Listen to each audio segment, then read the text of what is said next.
Pernyataan sikap Aliansi Mahasiswa Papua (AMP), Komite Kota Jember, Perjanjian New York, Jalan Aneksasi Ilegal Indonesia atas bangsa West Papua. Salam pembebasan nasional bangsa West Papua. Amolongo, Nimo, Koyao, Koha, Kinaona, Nare, Jetmum, Dormum, Tabea, Mufa, Wala, Foimoi, Wainambe, Nayakla, Wah. Penandatanganan perjanjian New York atau New York Agreement antara Indonesia dan Belanda yang melibatkan Amerika Serikat sebagai pihak penenggak terkait sengketa wilayah West Papua atau West New Guinea telah terjadi pada 58 tahun lalu, tepatnya 15 Agustus tahun 1962. Saat itu, West New Guinea dianggap sebagai wilayah yang belum berpemerintahan sendiri, sehingga penandatanganan perjanjian New York adalah peristiwa yang syarat kepentingan imperialis dan kolonial atau kolonial Belanda maupun Indonesia yang kemudian menjadi kolonial baru. Perjanjian itu bermasalah karena dilakukan tanpa melibatkan rakyat West Papua. Padahal perjanjian tersebut berhubungan dengan keberlangsungan hidup dan masa depan rakyat dan bangsa West Papua.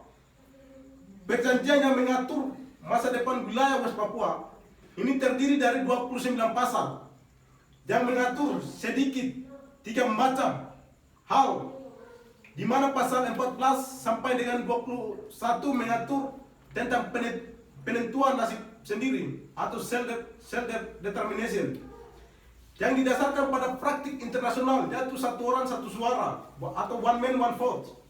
Sementara pasal 12 dan 13 mengatur transfer administrasi dari Badan Pemerintahan Sementara PBB atau UNTE kepada Indonesia. Pada 1 Mei tahun 1963, UNTE menyerahkan administrasi wilayah West Papua pada pemerintah Indonesia. Setelah transfer administrasi, Indonesia bertanggung jawab mempersiapkan pelaksanaan pembangunan di West Papua dan terutama penentuan nasib melalui referendum sesuai amanah kesepakatan dalam perjanjian New York. Celakanya, Indonesia malah melakukan pengaudisian wilayah melalui berbagai operasi militer untuk menumpas gerakan pro kemerdekaan rakyat West Papua dan menghendaki West Papua untuk mendirikan pemerintahan sendiri. Celakanya lagi, klaim terhadap wilayah West Papua oleh Indonesia dilakukan sebelum proses penentuan nasib dilaksanakan pada 7 April tahun 1967. Freeport sebagai perusahaan pertambangan milik negara imperialis Amerika Serikat telah menandatangani kontrak pertamanya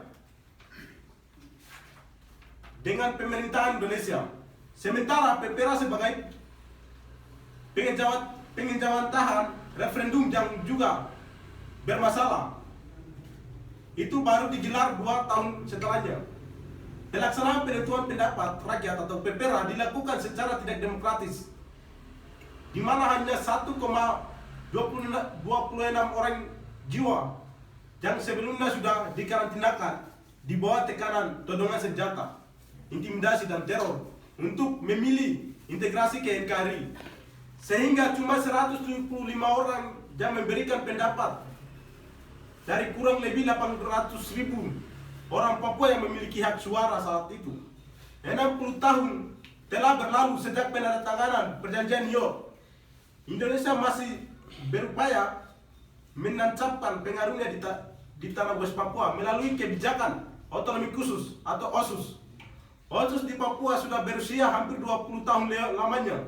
Namun sejak UU No 21 tahun 2001 tentang otonomi khusus diberlakukan, justru tidak ada perlakuan khusus yang bisa didapatkan oleh rakyat West Papua. Apa yang tampak khusus tak lain hanyalah pengiriman pasukan militer secara besar-besaran ke tanah West Papua. Kenyataannya OSUS tidak bisa memproteksi masyarakat adat West Papua dari perampasan tanah untuk kepentingan investasi. Komisi Kebenaran dan Rekonsiliasi yang menjadi amanah dalam Undang-Undang OSUS tidak pernah dijalankan. Tidak ada upaya untuk mengungkapkan kasus-kasus pelanggaran HAM berat di Papua.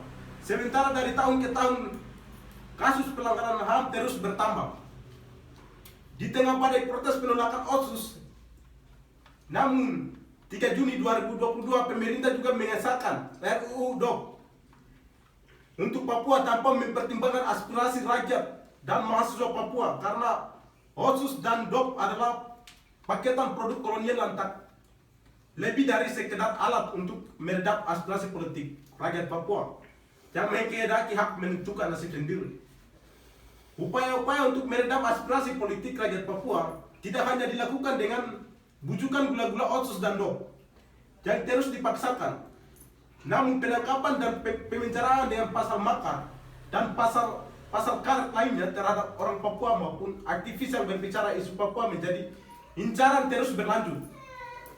Maka dalam peringatan 60 tahun Perjanjian New York, kami Aliansi Mahasiswa Papua, Komite Kota Jember, menyatakan sikap politik kami kepada rezim Jokowi Maruf Amin, Belanda, Amerika Serikat, dan PBB bahwa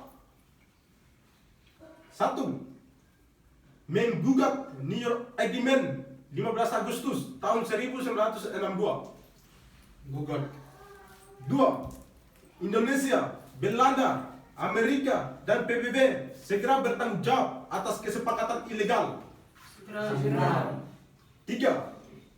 Cabut tolak OSUS jilid 2. Tolak 3 daerah otonomi baru. Dan kelima, tarik militer atau TNI Polri organik dan non-organik dari seluruh tanah Papua sebagai syarat damai.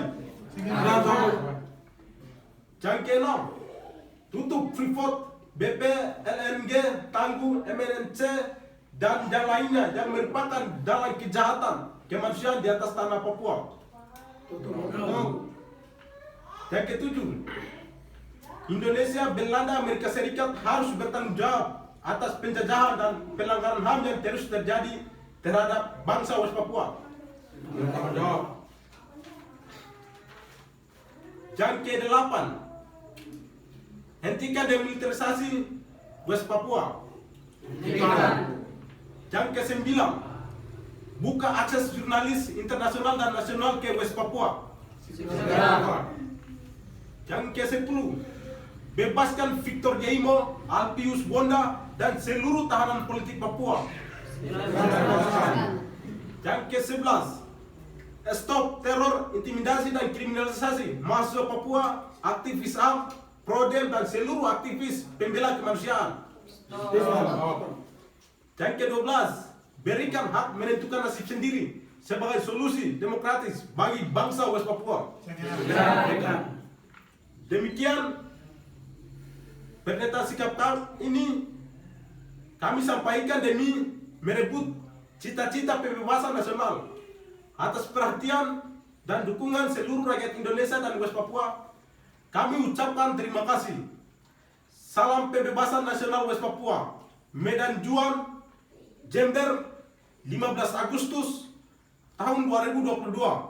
Papua Merdeka! Papua Merdeka! Papua Merdeka! Papua